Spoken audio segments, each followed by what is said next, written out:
여러분들은 쓰레기가 나오면 어떻게 처리하시나요? 불태우죠. 버립니다. 화끈하시군요. 그런데 옛날로 거슬러 올라가면 과연 조선시대 때 분리수거가 있었을까요? 있었을 것 같아요. 없었을 것 같은데요. 크게 개념 자체가 없죠. 그때는 분리해야 될 이유도 없고. 왜 물어봐? 네. 그러면 조선시대 때는 과연 쓰레기를 어떻게 처리를 했을까요? 강화도에 가면 조선 후기 영조 때에 세운 비석이 하나 있습니다. 어떤 내용이 쓰여져 있냐면 가축을 놓아 먹이는 자는 곤장 100대, 재를 버리는 자는 곤장 80대에 처한다 라고 비석에 강력하게 쓰여져 있습니다. 이렇게 중한 벌을 줬다라는 건 우리가 반대로 생각해보면 그 당시에 쓰레기를 그냥 버리는 거는 굉장히 심각한 문제였구나 라는 걸 추론해 볼 수 있죠. 역시나 같은 시기 영조 때입니다. 이 영조 때의 서울의 풍경을 묘사한 글이 하나 있습니다. 성 안에서 나오는 분뇨를 다 수거하지 못하여 더러운 냄새가 길에 가득하다. 그리고 쟤를 길거리에 버려서 그게 바람이 불면 막 날려서 먹는 밥에 그냥 다 들어온다. 조선시대 때 쓰레기라고 하는 정의는 오늘날의 쓰레기랑은 조금은 다릅니다. 그 당시에는 물건이 너무나 귀했기 때문에 사람들이 물건을 함부로 버리지 않았어요. 그렇죠. 그럼 주로 버리는 건 뭐였냐면 오물입니다.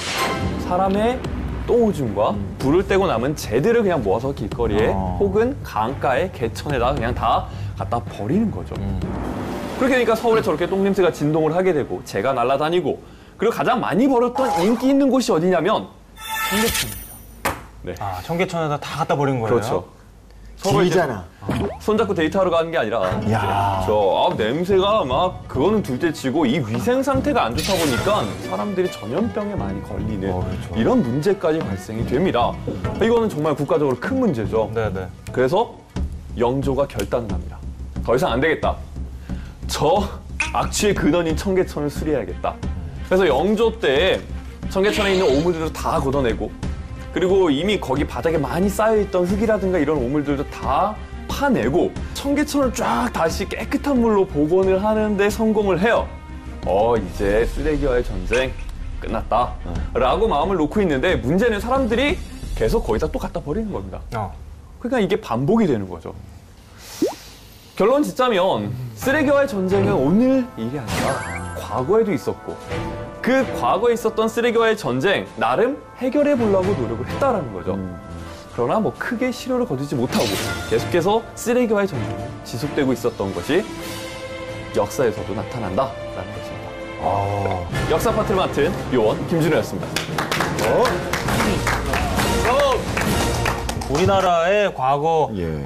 쓰레기 관리 상황이랄까? 좀 설명을 해주신 건데 외국 같은 경우에는 좀 어땠나요, 과거에? 외국도 산업혁명이 있기 전까지는 쓰레기라고 하면 대다수가 오물입니다.